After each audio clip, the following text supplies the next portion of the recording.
Thank you for turning up so early. Thank you, Gulshin, for your kind words, and thank you, Lorraine, and your team for organizing this.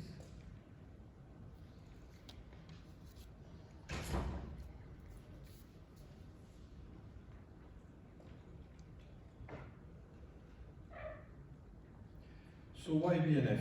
The foundation of the French National Library as central or state or royal library dates back to 1368, so it's a bit older than beloved James Joyce's Ulysses that we celebrated yesterday. But a major change occurred in 1994 with the creation of a new public entity called Bibliothèque nationale de France, or BNF. So it has a dedicated legal framework. I will spare you the number of the decree, but this decree states missions that go well beyond typical legal usage responsibility of a national library. And this includes national and international cooperation, research, and outreach. Our aim here will be to tell 3 case studies where BNF choose to seize this on this framework to develop cultural and citizenship engagement, thus giving a broad meaning to its mission statement.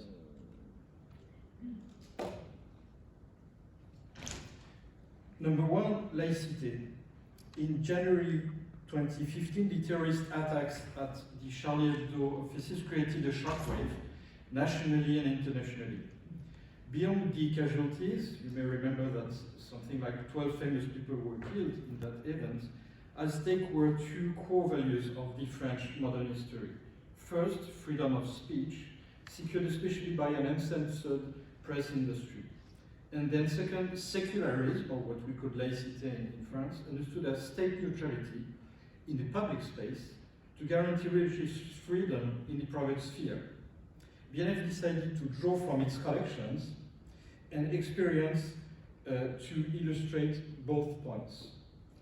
So we gathered a project team associating managing directors, curators, outreach specialists, and external experts. And we created a set of posters centered on the history and illustration of secularism that was developed as a traveling exhibition to be affixed and commented in classrooms. Hundreds of copies were distributed physically through the national education networks, and the digital version made downloadable to anyone. This core document was complemented by a website, conferences, and workshops. And I must say that this is still widely used, especially in the context, alas, of several other Islamic attacks that we had in France since that time. Number 2, fake news. You might remember of a guy named Donald Trump that was elected as 45th President of the United States in November 2016, and that event put the legitimacy of traditional media at the center of the public debate. On the one hand, a key message of the populist propaganda suggested that the mass media news is manipulated by the establishment. On the other hand, verified facts were contradicted by officials themselves and replaced by so-called alternate truth. Both distortions were amplified by social media that are easily manipulated themselves. So as media education is an important part of the educational programs in France, again, BNF seized this opportunity to produce dedicated content. There, we could draw on several previous experiences in this area, such as especially exhibitions. One was dealing with Agence France Presse in 2005. The other one was called Presse à la Une, which means basically headlines, in 2012. And they had their own dedicated developments. The partnership approach was also facilitated by several public or private initiatives aimed at debunking fake news, such as programs in schools, in newspapers, on radio, and on TV.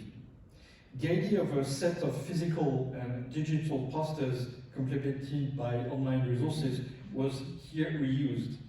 But there is now a new dimension to this action that stems from a long-term preservation project and cooperation project of BNF. Effectively, BNF announced last November the creation of a national press repository that will be inaugurated in northern region of France, in the city of Amiens, and this will in turn include its own outreach activities.